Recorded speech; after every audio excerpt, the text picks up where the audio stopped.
Hi guys, तो अब हम पढ़ेंगे आर्टिकल 14 जो आता है under the concept of right to equality. Article 14 क्या कहता है? सिंपल शब्दों में आर्टिकल 14 तीन चीज़ें डिस्क्राइब करता है। सबसे पहला equality before law, equal protection of law and access to justice. So एक सिंपल सा मतलब इक्वालिटी बिफोर लॉ का ये है कि कोई भी आदमी लॉ से ऊपर नहीं है। सभी इंसान के लिए लॉ इक्वल है और हर इंसान नो मैटर उसका स्टेटस क्या है, रैंक क्या है, पोजीशन क्या है, वो लॉ की आइज़ में इक्वल है। Equal protection of loss. अब इक्वल प्रोटेक्शन ऑफ लॉ क्या होता है? सिंपल शब्दों में, अगर आप एक लखपति इंसान हैं और आपके सामने एक भिखारी है, उसके साथ भी चोरी हुआ, आपके साथ भी चोरी हुआ, अगर लॉ ये देखेगा कि नहीं, मुझे ये लखपति इंसान को जस्टिस दिलवाना है और इस भिखारी को नहीं दिलाना, तो वो क्या हो जाएगा, उस दूसरे इंसान के साथ अन्याय होगा। इसलिए बोलते equal protection of law.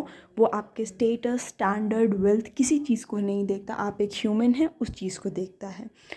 Exceptions 361। अब देखिए, कुछ चीज़ों को एक्सेप्शन दिया गया है। क्यों?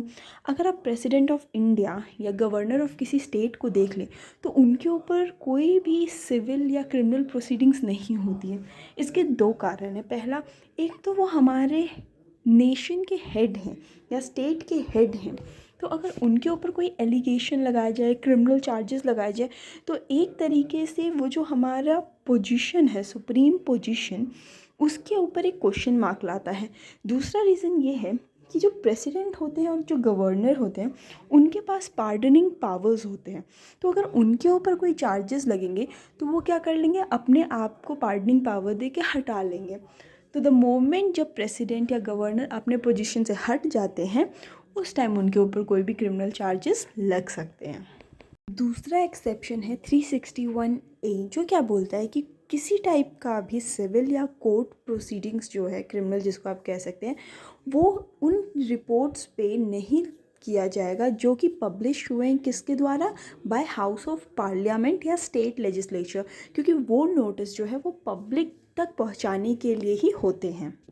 अब नेक्स्ट एक्सेप्शन क्या है कि जो भी मेंबर्स होते हैं पार्लियामेंट के या स्टेट लेजिस्लेचर्स के, उनके ऊपर कोई भी काइंड ऑफ कोर्ट प्रोसीडिंग्स नहीं लगाई जाएगी उन चीज़ों के लिए जो उन्होंने पार्लियामेंट के अंदर बोली हैं, किसी डिबेट में बोली हैं या किसी कमेटी के अंडर में बोली हैं।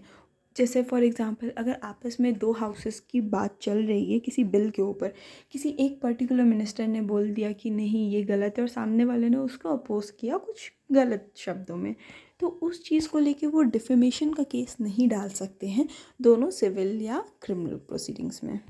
अब एक लास्ट एक्सेप्शन दिया गया है किन लोगों को?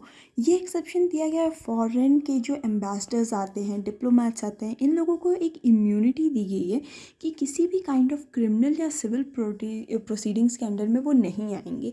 क्यों? क्योंकि वो एक काइंड ऑफ गेस्ट हैं हमारी कंट्री में और उनकी कंट्री से हमारा रिलेशन ना ख़राब हो जाए